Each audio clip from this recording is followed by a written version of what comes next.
Joseph മാൽപ്പറമ്പിൽ അച്ഛനെ കുറിച്ചാണ്.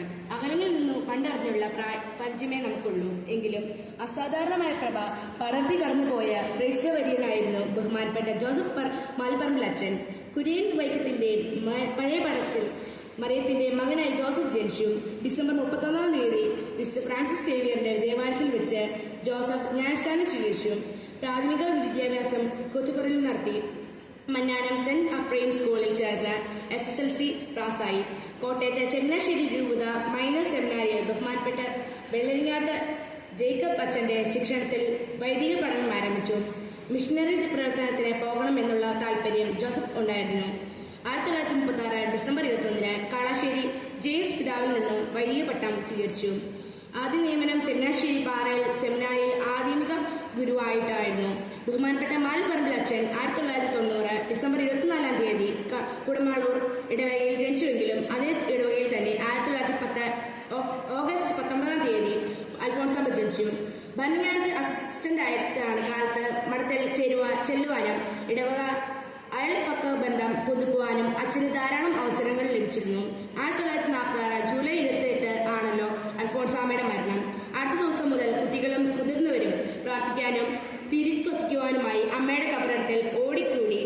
തീർത്ഥാടകർ അനുദിനം വർദ്ധിച്ചു വന്നതിനാൽ ബഹുമാനപ്പെട്ട കുരുവിള അച്ഛന്റെ അഭ്യർത്ഥന പ്രകാരം അൽഫോൺസാമ്മയുടെ കാര്യങ്ങൾക്കായി 1947 ജൂൺ മുതൽ അഭിവദ്യ പിതാവ് ബഹുമാനപ്പെട്ട മാൽപ്പറമ്പിൽ അച്ഛനെ നിയമിച്ചു.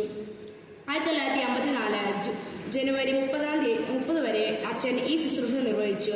ഈ കാലഘട്ടത്തിൽ തന്നെ ചെറുപുഷ്പം മിഷലീഗിന്റെ ആരംഭവും ഔപചാരിക ഉദ്ഘാടനവും 1954 മുതൽ ചങ്ങനാശ്ശേരി കത്തീഡ്രൽ വികാരിയായും സംഘടനാ ഡയറക്ടറായും കോർപ്പറേറ്റ് മാനേജറായും സേവനമനുഷ്ഠിച്ച അച്ഛൻ ചങ്ങനാശ്ശേരി അതിരൂപതയുടെ വികാരി ജനറലായി സേവനമനുഷ്ഠിച്ചു. കാലത്താണ് രൂപത തീർത്ഥിക കന്യാകുമാരി വരെ വികസിച്ചത്.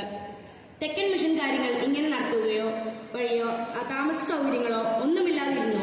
ബുദ്ധിമുട്ടിൽ നിന്ന സ്ഥലത്തേക്ക് ആരയക്കും, ആര് പോവും എന്നൊക്കെ ചിന്തിച്ച പുണ്യചൈതന്യനായ കാവക്കാട് പിതാവിന്റെ അടുക്കൽ മാൽപ്പറമ്പിൽ അച്ഛൻ ചെന്ന് ഇപ്രകാരം പറഞ്ഞു: പിതാവെ, തെക്കൻ മിഷനിലേക്ക് പ്രാർത്ഥിക്കുവാൻ ഞാൻ തയ്യാറാണ്. അച്ഛനത് പ്രയാസമായിരിക്കും. യാതൊരു സൗകര്യമില്ലാത്ത സ്ഥലമാണ്. പിതാവെ, അതൊന്നും സാരമില്ല.